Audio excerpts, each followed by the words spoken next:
അത് ശരിയാ. എന്നാലും ഒന്ന് തിരക്കുന്നതിൽ തെറ്റില്ല. ആകാശവാണി തിരുവനന്തപുരം കോഴിക്കോട് വാർത്തകൾ വായിക്കുന്നത് രാമചന്ദ്രൻ. അതിർത്തിയിൽ വീണ്ടും വെടിവയ്പ്പാണ്. ഏറ്റുമുട്ടലിൽ കാണാതായവരും മരിച്ചവരുമായി 10 പേർക്കുണ്ട്. പെട്ടെന്നുണ്ടായ വിവാദത്തിനിടയ്ക്കും മൃതദേഹങ്ങൾ കണ്ടെടുക്കുവാനുള്ള ശ്രമം തുടരുന്നു. മകന്റെ വിവരം വല്ലതും രക്ഷയില്ലല്ലോ. അതിർത്തിയിലല്ലേ. എന്റെ ദൈവമേ, എന്റെ കുഞ്ഞിനൊന്നും വരുത്താതിരുന്നാ മതിയായിരുന്നു. ആ കുന്ത്രാണ്ടൊക്കെ കയറി പൊട്ടിത്തെറിച്ച പിന്നെ മിച്ചം ഉണ്ടാവില്ലെന്നാ കേൾക്കുന്നത്.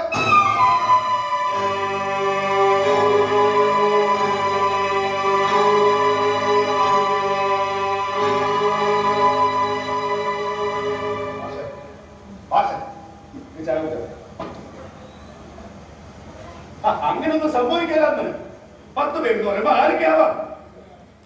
ജവാന്റെ അച്ഛനാകാൻ ജന്മസുഹൃത്തം ഉണ്ടാവണമെന്ന് വിശ്വസിക്കുന്നതാണോ ഞാൻ? ഈ വാർത്തകൾ പറഞ്ഞാൽ ഇതൊക്കെ സൈന്യം ധൈര്യമില്ലാത്ത ഒരു പട്ടാളക്കാരന്റെ അച്ഛനാകാൻ ആഗ്രഹിക്കുന്നത് ശരിയല്ലേ? കേന്ദ്ര സർക്കാരിന്റെ തീരുമാനം ശ്ലാഘനീയമാണെന്ന് കേന്ദ്രം അറിയിച്ചു. ഇപ്പോൾ കിട്ടിയ വാർത്ത വീണ്ടും വാർത്ത. അതിർത്തി വെടിവയ്പിൽ മരിച്ചവരിൽ മലയാളികളുണ്ടെന്ന് ഉറപ്പാക്കിയതായ റിപ്പോർട്ട് സ്ഥിരീകരിച്ചു. ജഡം തിരിച്ചറിയാത്ത വിധം കത്തിക്കരിഞ്ഞു പോയതായി സൂചന. വിശദമായ തിരച്ചിലിനായി അതിർത്തിയിലേക്ക് പോയ സംഘം മഞ്ഞുവീഴ്ചയെ തുടർന്ന് തിരച്ചിൽ നിർത്തിവെച്ചു.